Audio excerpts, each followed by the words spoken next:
Yes 5 రాష్ట్రాల ఎన్నికల ఫలితాల మీదే అందరి దృష్టి ఉంది. ఇప్పుడు పశ్చిమ బెంగాల్ విషయానికి వస్తే పశ్చిమ బెంగాల్లో బీజేపీ తన హవా చాటుతోందా అనిపిస్తోంది. మరి బీజేపీ కళ నెరవేరిపోతుంది అన్నట్లుగానే ముందుకు వెళ్తున్నాయి. ప్రస్తుతం బీజేపీ 140 స్థానాల్లో లీడింగ్గా కనిపిస్తుంది. టీఎంసీ 120 అంటే ఎడ్జ్ చాలా డిఫరెన్స్ అయితే ఎక్కువగా కనిపిస్తుంది. ఇక అస్సాం మనం ముందు చెప్పుకున్నట్లుగానే వార్ వన్ సైడ్ అన్నట్లుగానే వెళ్తోంది. అస్సాంలో ఎన్డీఏ 91 స్థానాల్లో లీడింగ్లో ఉన్నటువంటి పరిస్థితి. ఇక్కడ నెక్ టు నెక్ పోటీ కూడా కనిపించట్లేదు.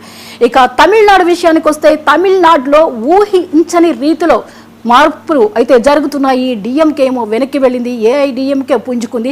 ఇక టీవీకే విషయానికి వస్తే దూకుడు మీదే ఉంది. మరి విజయ్ ఇంకా ముందుకు వెళ్ళబోతున్నారా? ఈ దూకుడు ఇలాగే కొనసాగుతుందా? తమిళనాడు రాజకీయాలు మారబోతున్నాయా? టీవీకే 101 లీడింగ్లో ఉంది. ఇక కేరళ విషయానికి వస్తే ఎల్డీఎఫ్ యూడీఎఫ్ లీడింగ్లో మనకి కనిపిస్తోంది. సో బీజేపీ 2 చోట్ల ప్రభావితం చూపబోతోందా? పశ్చిమ బెంగాల్లో పాగా వేయబోతోందా? ఎన్డీఏ కూటమి అయితే రిజల్ట్ చూసుకున్నట్లయితే అస్సాంలో మాత్రము 91లో లీడింగ్లో కనిపిస్తోంది. ఇక్కడ పెద్దగా మనకి మార్పులు కూడా కనిపించే పరిస్థితి అయితే ఏ మాత్రం కనిపించట్లేదు. మరి అత్యంత ఆసక్తికరంగా, ఆశాజనకంగా, ఉత్కంఠభరితంగా ఉన్నటువంటి స్టేట్స్ విషయానికి వస్తే పశ్చిమ బెంగాల్, ఇటు చూసుకున్నట్లయితే తమిళనాడు. ఇక్కడ చాలా ఉత్కంఠభరితంగా కొనసాగుతోంది. మరి బీజేపీ టీఎంసీ మధ్య పోటీ ఎలా ఉండబోతోంది? మారబోతోందా లేకపోతే ఇప్పుడు ఏదైతే ఉందో బీజేపీ లీడింగ్లో అదే కొనసాగబోతోందా? బీజేపీ కళ నెరవేరబోతోందా అయితే చూడాలి. ఇక తమిళనాడులో టీవీకే ప్రభావం అయితే చూపుతోంది. ప్రపంచంగా ముందుకు దూసుకుపోతోంది. ఇదే చివరిదాకా కొనసాగపోతే ఆయన కింగ్ అయ్యే ఛాన్సెస్ కూడా మనకి కనిపిస్తున్నాయి.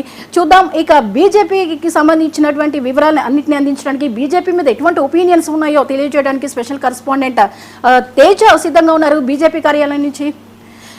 తన నుంచి తీసుకునే ముందు ఇంకా మరికొన్ని వివరాలు మనం చూద్దాము. అస్సాంలో ఎన్డీఏ ముందుకు దూసుకుపోతోంది. మరి తమిళనాడులో టీవీఎంకే. అందరూ అంచనాలకి భిన్నంగా ముందుకు వెళ్ళబోతున్నారా? మొన్నటి వరకు రకరకాల టాక్స్ వినిపించాయి. ప్రభావం చూపుతారన్నారు. లేదు, ఆయన ప్రధాన ప్రతిపక్షం అయ్యే ఛాన్స్ ఉంది అని చెప్పేసి అన్నారు. బట్ మనం ఉదయం నుంచి ఇప్పటి వరకు గమనించినట్టయితే ముందు డిఎంకే లీడింగ్లో కనిపించింది. పెద్దగా టీవీకే ప్రభావం చూపలేదు. కానీ ఇప్పుడు చూస్తే టీవీకే దూసుకుపోతుంది 103. అంటే ఇది చాలా డిఫరెన్స్ కనిపిస్తుంది. డిఎంకే 50కే పరిమితమైంది ప్రస్తుతం. ఏఐఏడిఎంకే 68. అంటే ఏఐడిఎంకే కూడా ఉదయం నుంచి చూసినట్లయితే ఇప్పటి వరకు పుంజుకుంది. కానీ టీవీకే చాలా ఫాస్ట్గా ముందుకు వెళ్తోంది. ఇక ఈ అంశాలపై వివరాల్ని అందించడానికి మా ఏపీ బ్యూరో చీఫ్ సిద్ధంగా ఉన్నారు. రాఘవేంద్ర సిద్ధంగా ఉన్నారు. రాఘవేంద్ర, మనం ఈ రిజల్ట్స్ చూస్తున్నాము, ఫలితాలు చూసుకున్నట్లయితే చాలా ఉత్కంఠభరితంగా కొనసాగుతున్నటువంటి పరిస్థితి కనిపిస్తోంది. పశ్చిమ బెంగాల్లో చూసుకున్నట్లయితే ప్రస్తుతం బీజేపీ లీడింగ్